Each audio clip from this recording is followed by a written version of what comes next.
morning, everybody. Literally just woke up. Give me 1 second. Talk about some things that happened at work. We'll talk about the wreck. We're going to talk about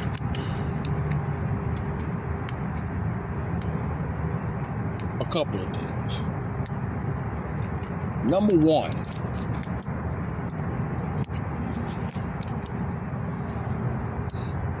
I want to talk about what's going on at work.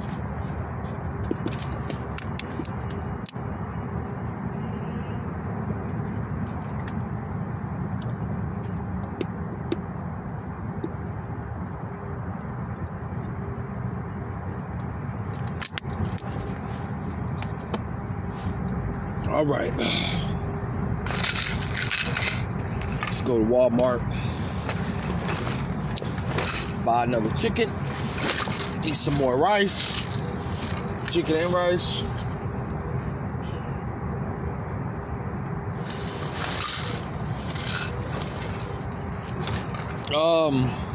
So yesterday at work, I've told you guys about George.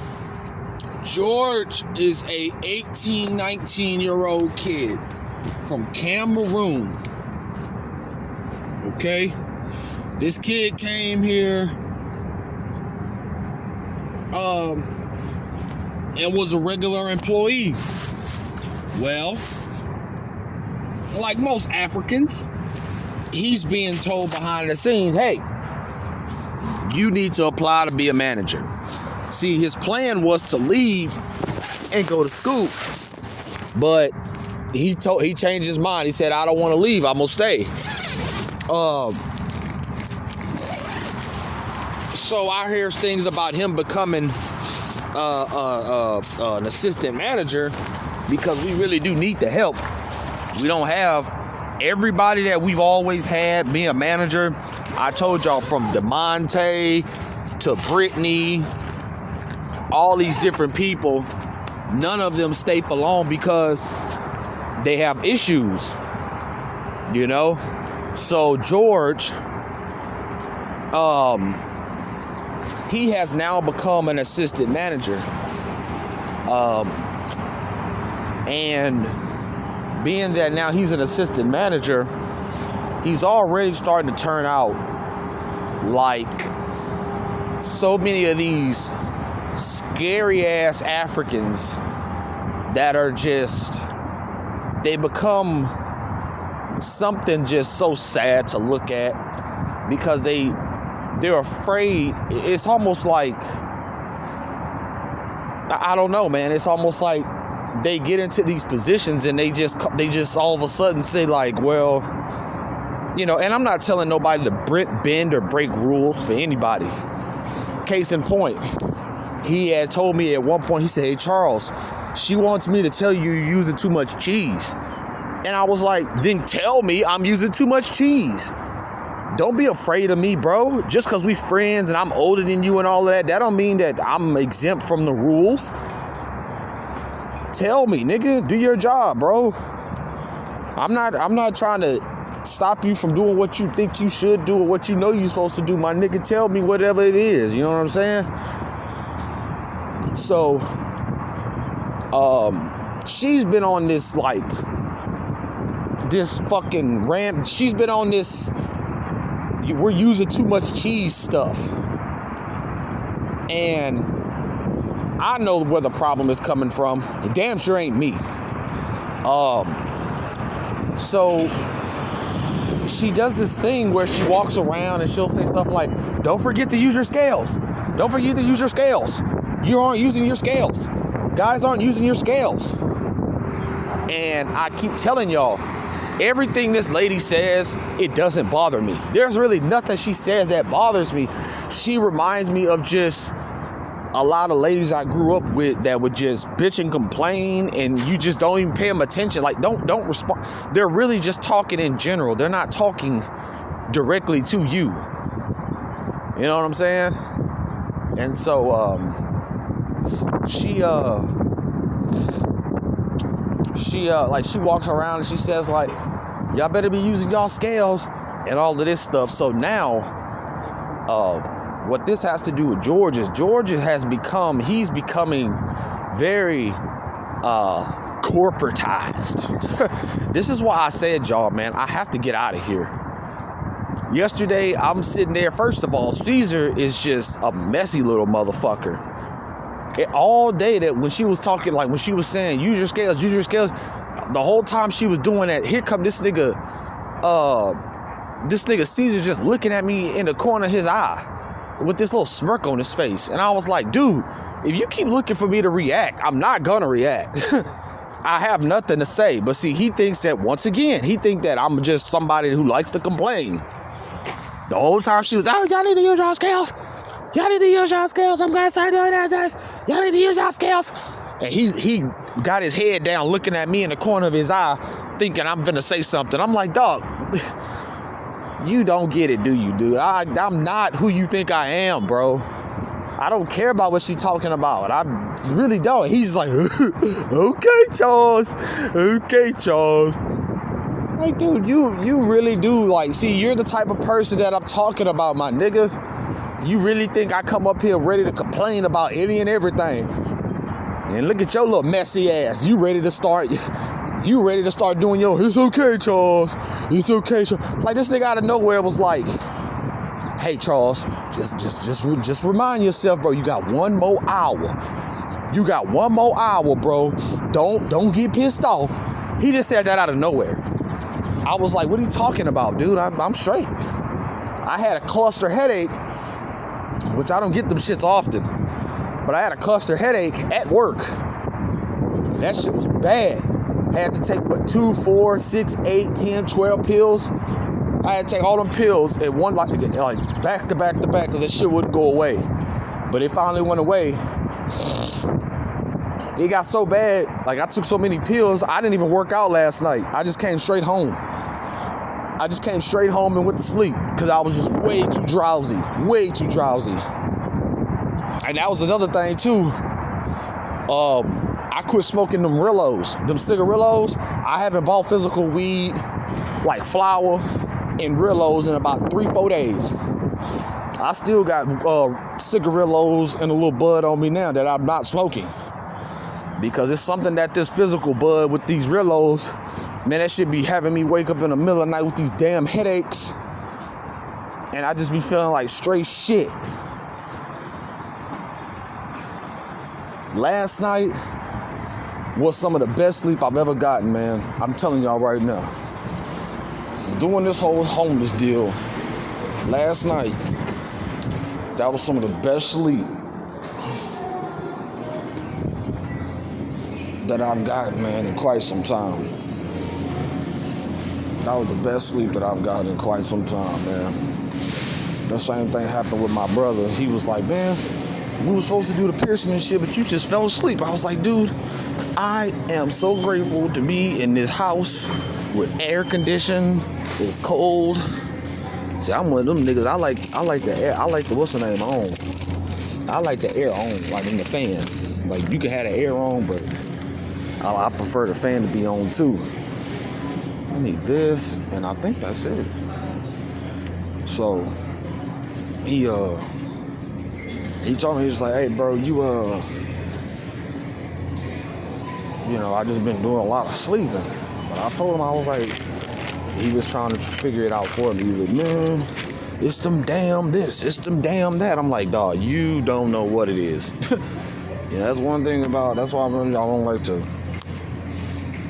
go off into, what's going on with me and stuff like that. Because I ain't trying to have people trying to find out what the hell wrong with me. And I'm me. I know what's going on. It's just probably them Rillos you be smoking. It's probably them cardboard Rillos you be smoking. I'm like, niggas, bro, look here. So I quit smoking them Rillos, and I bought one of those live resin pens. Y'all, I've been sleeping like a fucking baby. No headaches. Like, for the first time now, I'm actually waking up, and I'm able to just up on my own. I wake up, take pills.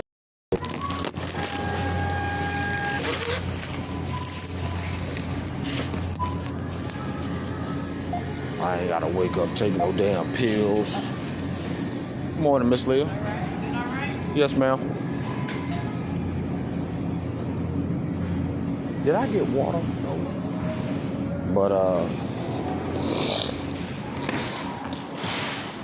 yeah, they say like just practice makes perfect. I guess I gotta just make a lot of these videos walking and talking so I can learn how to do it. So I'm practicing in real time right now. But yeah, I cut that shit out, man, and now I'm getting some great sleep. Uninterrupted, no migraines, no waking up pissing 5, 6, 7. I'm telling y'all, man, it has been a life. When they say that it takes a lifetime to finally learn how to live life, it takes a lifetime to learn how to live life. Yeah, that's true. Just when you think you got it, you almost dead. So that's why I said turn this brightness up. Jesus Christ.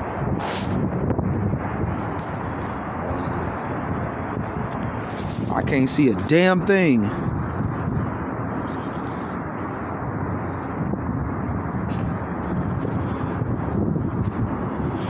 Brightness is at 26%. Jesus Christ. Anyway, don't really need to be seen, but I feel as great as I've ever felt. I mean, I feel just phenomenal. Great. You guys have no idea how good it feels to wake up on your own. You know how good it feels to go back to sleep when you know you want to? But what I used to have to do, when I say used to, I mean literally just a couple days ago, I would wake up with these migraines, I would take the pills would wake me up, and then I would just assume that I'm awake. So what you're doing to your body, it's almost like driving your car all around town, and then when you come home, you don't even cut it off. You just drive into the parking lot and get out. Your car's still running. Then you get into it the next day, you wonder, man, why my car not running? That's why I told y'all, man. That's why I told y'all. I mean, this is damn near testimonial. You know, testimonial type of shit, because it's like, y'all have no idea, man, how much suffering I've had to do. You know, the amount of fatigue, the amount of irritation that would come over me just because of my body and how I felt not getting any fucking sleep. And I'm sorry I had to curse, but it's that crucial. I don't know anybody, not a homeless man, not a drug addict, nobody. I don't know nobody that has to live like I live when it comes to getting rest and getting ready for the next day. I'm 31 years old and should have unlimited energy. But because of the pills and just day after day after day, if I was a cell phone, if I was a car, I'm running on less than half a tank every day. Less than half a tank every single day. That's how I'm running my body. So whenever it comes time to, when I tell y'all about stuff that happens at work, that's like pattern recognition. Oh, it's 8:30, it's 9:30, and CJ leave at 10. Everybody start ordering food. That's that bullshit when I'm like, oh, okay, here they go with this shit again. And instead of getting mad because of how I felt physically, I would just I wouldn't say shut down, but I would get angry like, dude, here we go with this fucking bullshit. If 10 o'clock come around and this shit's still on the screen, I'm leaving. I'm not finna stay extra and help and do all that bullshit. I'm ready to go. I get sick of this gross ass joke. This restaurant, it's time to go. Let's start ordering food. What the fuck are y'all doing this? Shit is stupid. Cut it out. That's why when I come into work and they start talking about it's been slow today. It's been slow today. You work during hours that people are at work, you jackass. I go to work when people are getting off from school and getting off from work. They don't want to cook, they want pizza. So from about 8:45 till about damn near 11, It's finna be just last minute ordering, hardcore, dumbass shit. So, back to George. You got George over here. He has now had a hand stuck up his ass and been used like a puppet. Hey guys, don't forget to use that scale. Don't forget to use that scale. Don't forget to use that scale. Don't forget to use that scale, guys. And he got this little smirk on his face like it's funny. Dude, it's not funny, it's annoying. It's not funny, it's annoying. You're new to this job. You're gonna start to see certain things that they telling you in these meetings and stuff. It ain't reality, dog. Reality is nobody uses scales for every fucking pizza. And so I told that nigga Caesar, that was like my first real complaint, you know, because I told you, I've really been trying to cut back on just talking to this nigga, dog. Just talking to him get on my fucking nerve, because everything about this nigga is, it's gonna be okay, man. It's gonna be all right, Charles. It's okay, man. It's all right, bro. And I'm like, nigga, I haven't said anything. Fuck are you talking about? I cannot imagine being somebody's girlfriend like that. Like, bro, you just constantly reiterating that things are gonna be okay when ain't nobody said otherwise. You just, goddamn, dog. So that's what started to piss me off about George. You're being Americanized, bro. I told y'all this shit. I'm sorry I'm cussing, I'm getting emotional, but I told y'all this shit. I told y'all when that nigga first started working there, he's being Americanized. I told y'all nigga listen to 50 Cent, Eminem, he listening to all that shit that you get programmed with when you come to this country. All that whack ass starter kit rap, 50 Cent, all these niggas like that, that's what he was listening to. That's what he was listening to. And you got Caesar, boy, what you know about that? He don't know nothing about it. Spotify know this nigga ain't from America, so Spotify say, hey man, we think he wanna listen to 50 Cent. I just started shaking my head. That nigga, Charles, how do you find a girlfriend out here? How do you know if a girl likes you? Nigga, you are in America, bro. A girl will like you today and can't stand your guts tomorrow. This is not a country that I told him, I said, bro, just by the fact that you are a manager, you're gonna have a little money to your name and stuff like that, you might run into a female out here accidentally.